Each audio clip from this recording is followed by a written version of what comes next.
सबसे पहले मैं जो लब्बैक का मामला है उस पर बात करना चाहता हूँ। तहरीक लब्बैक पर जो पाबंदी लगाने की वजह बताई गई है काबीना में, वो ये है कि उन्होंने हुल्लड़बाजी की, उन लोगों ने अमलाक को नुकसान पहुँचाया। इल्ज़ाम ये है जलसे निकाले, जलूस निकाले, ट्रैफिक को दरम बरम किया, सरकारी एहलकारों पर हमला किया। तो इसलिए वो जो हैं वो उन पर पाबंदी बरकरार रहेगी। ज़राए हमें ये बताते हैं कि जो वज़ीर दाखिला हैं शेख रशीद साहब, वो इस मामले को लटकाना चाहते थे, तूल देना चाहते थे, लेकिन वज़ीर आज़म इमरान खान साहब की ख़ुद अपनी ख्वाहिश पर, उनकी अपनी जो वो इसको निपटाना चाहते थे जल्द, और उन्होंने बरमला इस बात का इजहार भी किया था इससे पहले अपने करीबी साथियों के साथ रिपोर्टेडली कि वो लब्बैक पर पाबंदी लगाना चाहते हैं।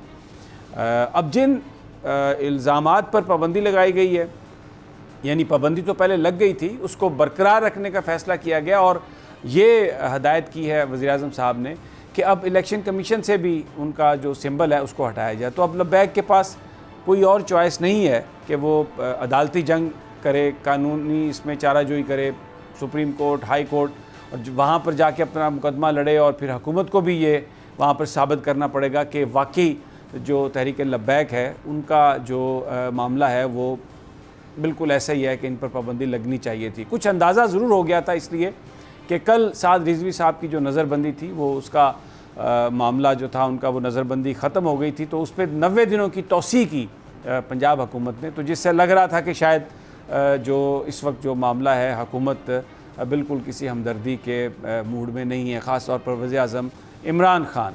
हालांकि ख़ुद उन्होंने वादा किया था कौम के सामने, और फिर उसके बाद प्राइवेट मेंबर्स डे पर एक बिल भी पेश किया गया था, वो भी बिल गायब हो गया, पता नहीं कहाँ चला गया।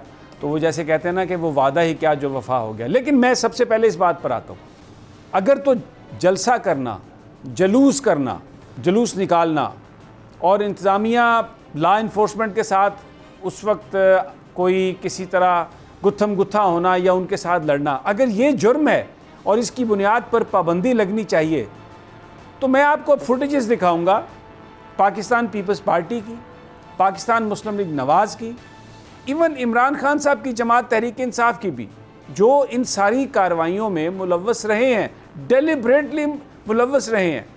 अगर ये पैमाना लब्बैक पर पाबंदी के लिए है, तो फिर ये सियासी जमातें जो हैं ये किस तरह से ये काम कर रही हैं, ये फ़ैसला आप ख़ुद कीजिएगा। सबसे पहले मैं आपको साबिक़ चीफ़ जस्टिस इफ्तिखार चौधरी साहब जब कराची तशरीफ़ ले गए थे तो वहाँ पर हंगामा हुआ, आपको पार्टियों के झंडे भी नज़र आ जाएंगे। और उसके बाद फिर सुप्रीम कोर्ट ने अपने फ़ैसले में ये लिखा कराची बदअमनी केस के हवाले से भी कि पॉलिटिकल पार्टीज़ के जत्थे हैं, जत्थे पॉलिटिकल पार्टीज़ के आर्म्ड जत्थे हैं और उन पर पाबंदी लगनी चाहिए। अब जो जमात आम जत्था रखती है, पहले ज़रा कराची की आपकी मेमोरीज़ को रिफ़्रेश करना चाहता हूँ, ज़रा वो फुटेज देख लें।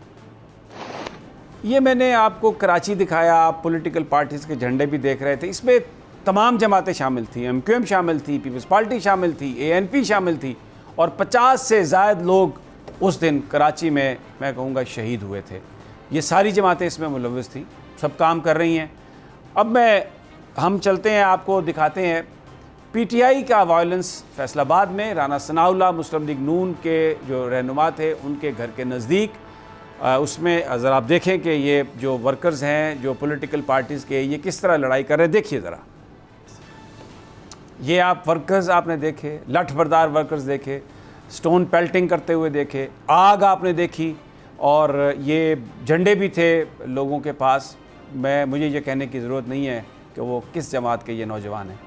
फिर PTV हेडक्वार्टर पर भी कब्ज़ा होता है, आइए ज़रा उसकी फुटेज भी देख लें। ये आपने PTV हेडक्वार्टर्स पर कब्ज़ा भी देख लिया। मुझे नहीं याद पड़ता कि लब्बैक के जो कारकुन थे वायलेंस में वो कहीं किसी स्टेट इंस्टीट्यूशन में घुसे हों और वहाँ पर उन्होंने कब्ज़ा कर लिया हो। ये आपके सामने।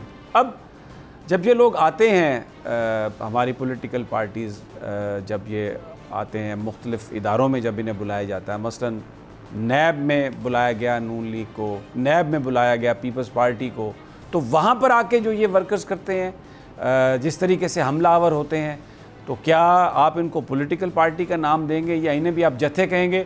ज़रा ये मनाज़र भी देख लीजिए।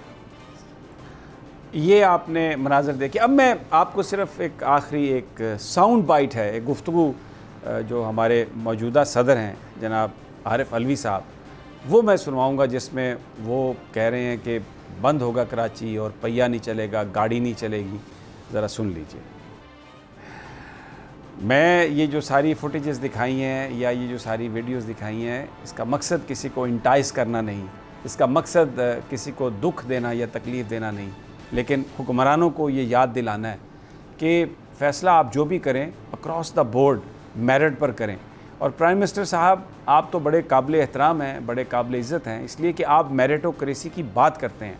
लेकिन अगर आप ख़ुद इस तरह का फ़ैसला करेंगे जिसमें आप एक ग्रुप को सिंगल आउट करेंगे और उन पर इस तरह का इल्ज़ाम लगा के, जबकि आप ख़ुद पूरी कौम के सामने ये वादा कर चुके कि हम इसको बिल को लेके आएंगे, गवर्नर हाउस में उस एग्रीमेंट का अनाउंस उसको किया गया और फिर उसके बाद आपने ख़ुद साबिर शाकिर के साथ गुफ्तगू करते हुए ARY पर यह कहा कि हम ये इसको कौमी असम्बली में ले आएंगे और जो आवाम की उमंगें होंगी उसके मुताबिक फ़ैसला होगा। तो उसके बाद अगर आप ये समझते हैं कि पाबंदी लगा के आप इस आवाज़ को हमेशा से खामोश हमेशा के लिए कर सकेंगे, तो मैं सिर्फ इतना कहूँगा कि माजी में बहुत ऐसे लोग आए जिनको अपनी ताकत पर बड़ा घुमंड था।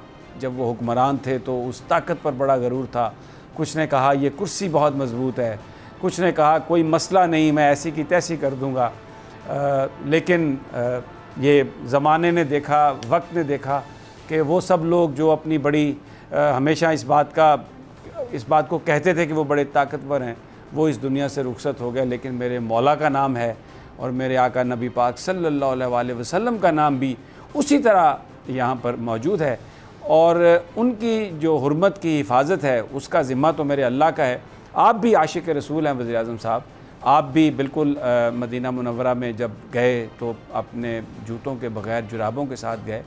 तो बहरहाल अब एक कानूनी चाराजोई होगी। ये फैक्ट्स मैंने आपके सामने रखे हैं।